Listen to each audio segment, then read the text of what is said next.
Welcome to Pick Yourself Up show. I am your host, Asagid Habtold. This is a show we designed for people, myself and yourself. You may be an immigrant, you may be a job seeker, or a person who has been experiencing setback after setback. We invite policymakers, elected officials, public servants like today, and also motivational speakers, coaches, and so on, with the hope that their information, insights, and stories may inspire, encourage, and equip you to pick yourself up and shape your future. Today in our studio, we have a special guest. His name is Reemberto Rodriguez. He is the director of Silver Spring Regional Center. Thank you very much for coming. Oh, so glad to be here. Thank you. Thank you for having me. Thank you. I know you educated me about the service that you provide. You don't directly provide services to our community, but your center is a hub that connects our people with different service providers. Do you mind to start our discussion by telling me the major services that you create connection? Sure. I'm one of 5 appointees by Mr. Ike Leggett to 5 different regional areas in the county. My area is Silver Spring. The other 4 are Up County, Mid County, East County, and Bethesda. So I focus exclusively in the Silver Spring regional area, which is the area south of the Beltway. It includes 4 Corners. It goes all the way to Prince George County line, to the Washington, D.C. line, and to Rock Creek Park. And the job is very simple. On behalf of county government, I am to connect folks to county services, and on behalf of our community, also be the eyes and ears of the community on behalf of the elected officials.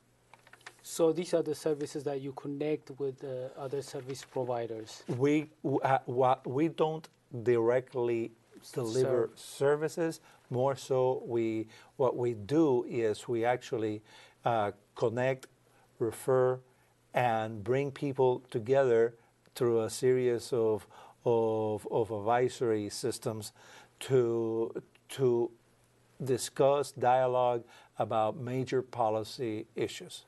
You mentioned about advisory groups. Tell me more about that. What are these advisory groups? So many years ago,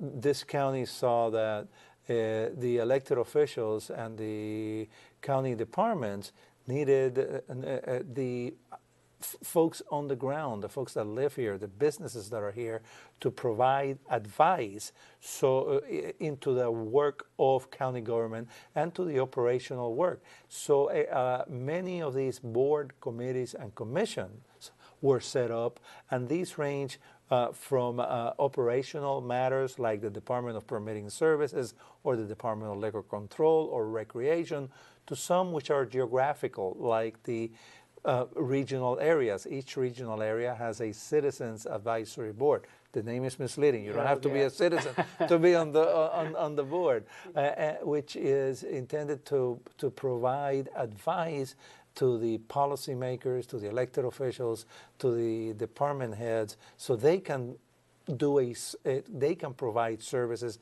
that are more responsive to the people. So they are very close to the people, to the community, so they advise policymakers because they know the people, the situation, and so on. How do they engage the community? And these advisory groups are from the community. So they are the community. So they come together, and probably some examples were illustrated best. Yeah. For example, this Silver Spring Citizens Advisory Board is an 18-member board of people from that geography that I described in Silver Spring, including the city of Tacoma Park, where we have, for example, at least 2 Ethiopians, a couple of 2 Latinos, folks that are renters, folks that are homeowners, folks that have been here 3 years, others that have been here their whole life. And they come together the second Monday of each month in the Silver Spring Civic Building, and the fourth Monday of the month in the Silver Spring Civic Building.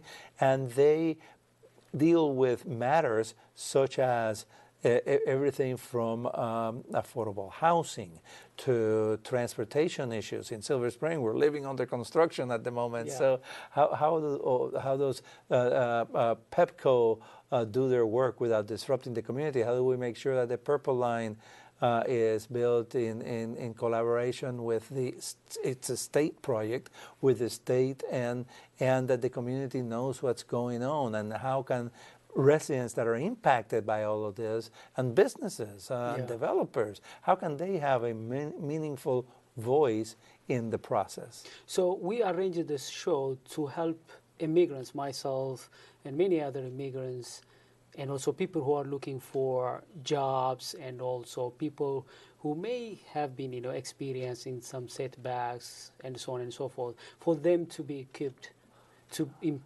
get empowered and so on. And one of the ways to equip themselves is to know what's going on in the county, and they also engage with advisory groups, policymakers, and so on. So these meetings by the advisory group, are they open to anyone? Oh, not only are they open to the public, we welcome, we encourage, we want. We are, and I'll paraphrase Mr. Ike Leggett, who always likes to say that it's not about simply having more chairs around the table. It's a matter of building a bigger table. And so that's what he has done in the 12 years he's been county executive, and he has in turn also developed the Office of Community Partnership under Mr. Bruce Adams, and that has a series of community liaisons for a liaison for the Latino community, liaison for the African community, a liaison for the Asian American, Middle Eastern, and the African community, and the faith community. Each of these advisory groups has a liaison which they meet with on a regular basis and provide that input from the perspective of the immigrant and or the African American or the faith community. That's really awesome, because the engagement with the advisory group, they may bring in some issues that are affecting them. They may be looking for some information, some support, and so on. Really, that's a great opportunity for them to come close to the advisory group, to air their concerns and ask questions and get feedback. Another thing that I have noticed, which I believe your office has been doing, is the local merchants. They have this event in the Silver Spring downtown. Would you mind? Yes. I like that event. That is going to be a lot of fun, because on May 20th of this year, 2018, in the southern part of downtown Silver Spring, an area we affectionately call Fenton Village. Exactly. That area bounded by Wayne Avenue on the north, Sligo on the south, Georgia Avenue on the west, and Fenton Street on the east. That Sunday, we have a taste the world in Fenton Village, and many of these events, taste of events, you go to somewhere and the restaurants bring the food there. We say no. What we're gonna do on May 20th is you come into that space from any corner into that super block, if you will, and you'll pick up a passport. And you'll have the list of participating restaurants. I think we have like 30. And then you go to these restaurants and you get a taste and for $2, $3, $5, and you walk around, and there'll be music, there'll be children's activity, there'll be just the whole area comes alive, demonstrating how it comes alive most any weekday lunch or weekend evening on Friday, Saturday night. And so these are predominantly small merchants that come together and do this to celebrate the intentional diversity that is Silver Spring. I think one of the beauty of the Montgomery County is its cultural vibrancy, and events like that engage the immigrant community to be part of the community. So from your experience so far, how do you evaluate the success of those events like this one? Well, basically, technically, by the way, we have a system of, since we do passports and people fill in their names and for a prize at the end and all of this, we really have hard numbers as to how many people come and how much they spend. On a more general sense, the success is measured also by the relationships we build, by the trust we build. With the small businesses, it's about having the trust to have the county work with them when they have issues, whatever issues might be. And the issues might range from how do we appropriately dispose of grease? Sounds boring, but that's a real issue. Yeah. To how do we work with when a development comes into town and is causing some disruption for the merchants, how do we work with the developer, the county, to ensure that the restaurants, the nail salons, the beauty supply places, all these small merchants still have access to deliveries and have access to their and their customers have access to parking. So this is a continuous effort to work with the community, and when we see it happening, we get less complaints. Yeah, exactly. One thing I want to bring your attention to is about the sister cities. You have this project, and there are, I think, 4 sister cities that Montgomery County acknowledge and work with. Tell me more about the sister cities. Because this is again one of Mr. Lega's legacies, if you will. Establishing this robust sister cities programs is something that's international, and it's been around for a long time. What Montgomery County did is we worked with very simple. Where do most folks in the county that come from elsewhere come from? Well, first is El Salvador. So we established the Sister Cities program in El Salvador, they call them not counties, but departments. So with Morazan in El Salvador. And this was some years ago. So we established that Sister Cities program. Then the second one was a rather fascinating approach because we wanted for it to be in Africa, of course. So working with our broad African community, we asked them, we can only go to one city. Where could this be? And through an elaborate process, very congenial, elaborate process, the African diaspora selected Gondar, Ethiopia. Wow. And so we then went to Gondar. I was fortunate to go on that trip and learn. I'm an architect by education, the profession, yeah. So I was just thrilled to learn so much and the beauty of the culture and the depth of the faith in Ethiopia. And so we established this relationship with Gondar. Then subsequently, we've also been to India, Hyderabad, then China, and now most recently Korea. So we have these 5 places where we have a sister cities relationship, and just recently we celebrated bringing all 5 together with Mr. Leggett facilitating a major panel on what it means to be a global citizen, what it means to be here in Montgomery County from elsewhere. A lot of folks in our county are from elsewhere, and so we're learning from each other. Thank you very much for sharing this beautiful information. Let's take a quick break. Dear our viewers, we'll be back very soon. Stay tuned. This year, patriotism shouldn't just be about pride of country. It should be about love. Remember that to love America is to love all Americans. because love has no labels. Welcome back to Pick Yourself Up. I am, as I have told, your host. Today in our studio we have Reemberto Rodriguez. He is the director of the Silver Spring Regional Center. We've been talking about how you could be able to get information, get engaged, to get some information to empower yourself, whether you are a student, job seeker, an immigrant, or a business person. We're going to continue to talk about some issues that relate with the regional center.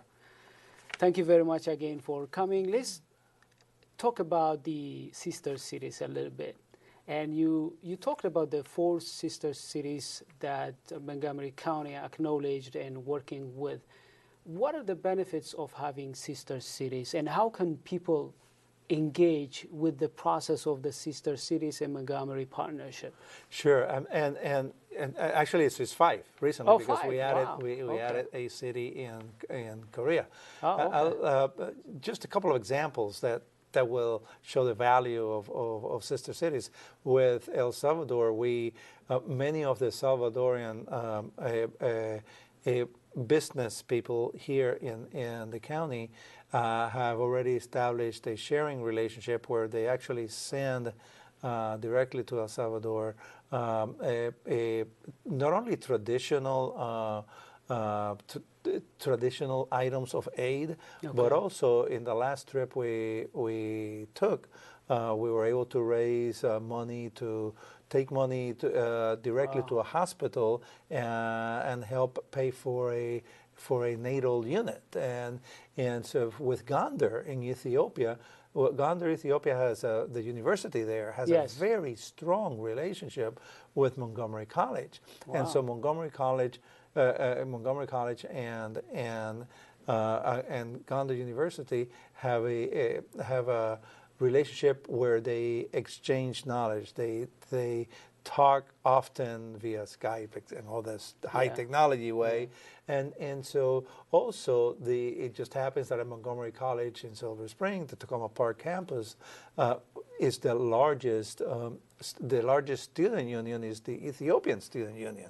So it has really facilitated with the leadership there and the leadership in the Ethiopian community to establish a relationship which pays both for the folks over there and the folks over here. It's an equal footing type of thing. I mean, you establish these relationships for mutual benefit, and it also provides that sentimental value, of course, of being able to visit the homeland and build relationships with people that you might not know are even here in Montgomery County. And so the sister cities has a very real, tangible results, and I encourage folks to get involved. It's very important to notice. I know a lot about the University of Gondar, its president, very dynamic, young, charismatic leader. I also know some people from Gondar working hard with the Sister City Project. As you said, if Gondar benefits or Gondar University benefit, other Ethiopian are also benefiting from that. So I don't need to be from Gondar to really engage with the sister city. I could be an Ethiopian, an African. I'm not from Gondar. I'm very involved with the sister cities in Gondar. Some people may say, I'm not from Gondar, I don't need to engage. But I think, whatever we do in Gondar, whatever benefits Gondar, benefits Ethiopia. Whatever benefits Ethiopia, benefit Africa, benefit America, benefit the world. So even if people are not from that specific city, they should really find ways to engage and contribute their share. Oh, absolutely, and that is the intent. And if you map these 5 countries where we have sister cities, El Salvador, Ethiopia, India, China, and Korea, you see the whole globe is represented. And when we go in these sister cities visits, which, by the way, it is all paid for by the people going, not by the county. Okay. It is paid for by the people going. It really is about people to people, establishing that relationship that leads to empowerment, that leads to self-actualization, that leads to growing economically and personally and educational-wise. So people, for example, immigrants who really want to really engage with the county, they could use this opportunity because they know the culture, they know the people, and also they feel sympathy. They may have some causes, so this gives them the opportunity to know who they are more, to engage with the two society here in America and also back to those sister cities, contribute their share, engage, and see some results themselves. Yes, So it's one of the opportunities in Montgomery County. And I cannot emphasize this enough, also to connect with other people here in Montgomery County of similar interest. Yeah, definitely. It's simply a wonderful thing to plug into for everyone in Montgomery County. I don't want to miss this opportunity without talking about Silver Spring. Silver Spring is, I think, a very vibrant city, and it's always eventful. What makes Silver Spring very vibrant and the source of the county's diversity, which affirms the diversity of this community? Well, frankly, Silver Spring is the center of the universe. Yes. It is. The beauty, the wonderful feeling that you get strolling the streets of Silver Spring on any given evening, but more so, of course, on any given Friday, Saturday. And now we already booked solid for Sundays the rest of the year. There is something happening there on Veterans Plaza and the Civic Building for the rest of the year. But it's not only Silver Spring, we're adjacent to Tacoma Park, where there are festivals almost every weekend as well. And so between Silver Spring, Tacoma Park, Langley Park, Long Branch, Littonsville, there is always something going on in the Silver Spring regional area, and most of this is free for families and folks to join in. And the community celebrations, we have a list of community celebrations that this year tops 100. And they can be easily accessible from our website at www.montgomerycountymd.gov/Silver Spring, one word. Easy. So you mentioned about how to engage with these events that are taking place in Tacoma Park and Silver Spring. I have subscribed to your e-newsletter. Thank you. It's a great source of information, and if people out there who haven't subscribed, I encourage them to subscribe. Tell me more about the e-newsletter and what kind of sections you have. How could people really get those information? How do they subscribe? Really simple, right? I'm an immigrant myself, and most immigrants relate to the public square as a place to come together.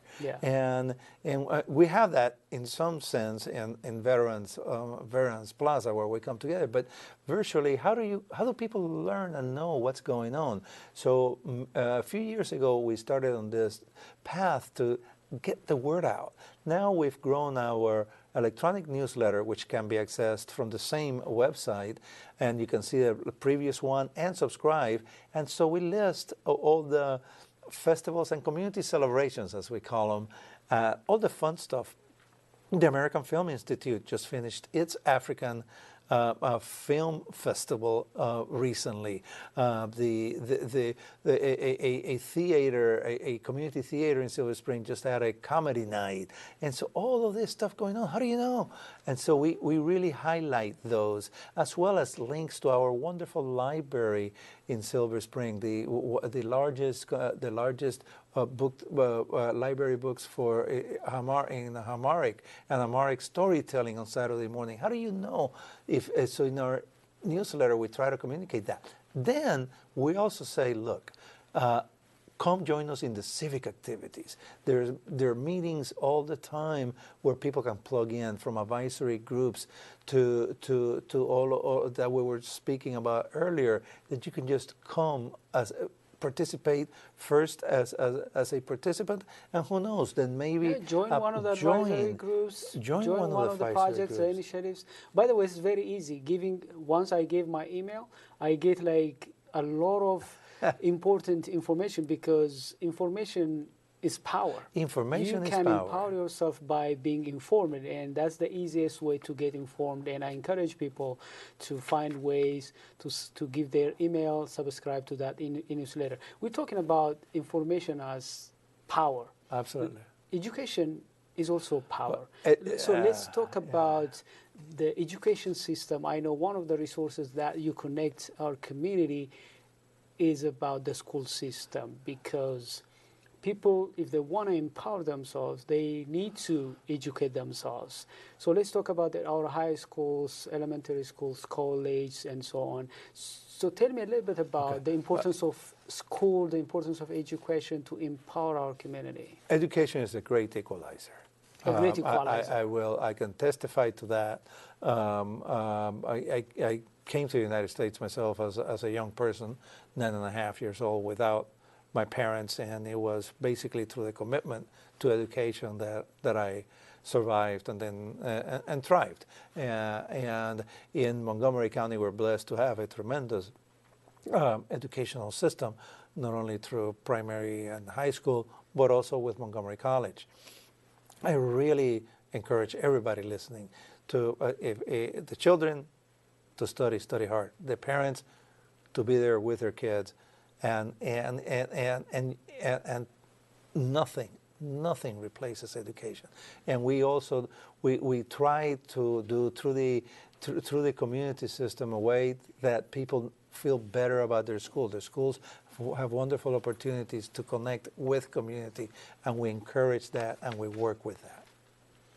This is really important. If we have time, I wish if we talk more about how students could be able to empower themselves in high school and also in college.